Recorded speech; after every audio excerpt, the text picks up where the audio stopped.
ಒಂದ್ ಕಡೆ food farmer ಅನ್ನೋ ಇನ್ಫ್ಲೂಯೆನ್ಸರ್ ಲೇಬಲ್ ಪಡೇಗಾ ಇಂಡಿಯಾ ಅಂತ ವಿಡಿಯೋಸ್ ಮಾಡ್ತಾ ಇದ್ರೆ, ಇನ್ನೊಂದ್ ಕಡೆ ಲೇಬಲ್ ಕಹಾ ಹೈ ಬತಾವೋ ಇಂಡಿಯಾ ಅಂತ ನಾನ್ ಮಾಡ್ಬೇಕಾಗತ್ತೆ. ಯಾಕಂದ್ರೆ ಎಷ್ಟೋ ಪ್ರಾಡಕ್ಟ್ಸ್ ಅಲ್ಲಿ ಅದ್ರೊಳಗಡೆ ಏನಿದೆ ಅಂತಾನೆ ಕೊಟ್ಟಿರೋದಿಲ್ಲ, ಆದ್ರೂ ನಾವು ನಮ್ಮ ಮಕ್ಳಿಗೆ ಕೊಡಿಸ್ತೀವಿ. ಒಂದು ಆ ತರದ ಆಹಾರ ಬರ್ಡೇ ಕೇಕ್ ಎಷ್ಟು ಚೆನ್ನಾಗಿರುತ್ತೆ ನೋಡೋದಕ್ಕೆ, ಕಲರ್ಫುಲ್, ಬಾಯಲ್ಲಿ ನೀರ್ ಬರುತ್ತೆ.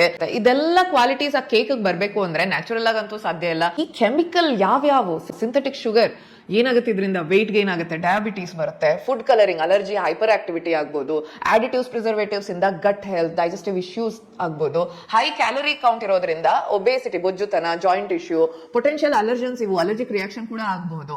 ಮತ್ತೆ maida, low nutrition, high glycemic index, trans fat, heart disease. ಮತ್ತೆ ನೆನಪಿರ್ಲಿ, ನಿಮ್ ಮಗುವಿನ ಬರ್ಡೇ ಪಾರ್ಟಿಯಲ್ಲಿ ನಿಮ್ ಮಗು ಒಬ್ಬನೇ ಅಲ್ಲ, ಎಲ್ಲಾ ಮಕ್ಕಳು ತಿಂತಿದ್ದಾರೆ. ಮತ್ತೆ ಮಲ್ಟಿಪ್ಲೈ ಮಾಡಿ ಅವ್ರಿಗಿರೋ ಅಂತ ಎಷ್ಟು ಫ್ರೆಂಡ್ಸ್ ಇದಾರೆ ಅವ್ರ ಮನೇಲಿ ಹೋಗಿ ಮತ್ತೊಮ್ಮೆ ತಿನ್ನೋ ಅಂತದ್ದು. ಸೊ ಕಮೆಂಟ್ ಮಾಡಿ ದಯವಿಟ್ಟು ತಿಳಿಸಿ, ಈ ಆಲ್ಟರ್ನೇಟ್ ಏನು, ಬರ್ಡೇ ಪಾರ್ಟಿನ ಖುಷಿಯಾಗಿ ಇನ್ನ ಹೇಗೆ ಸೆಲೆಬ್ರೇಟ್ ಮಾಡಬಹುದು.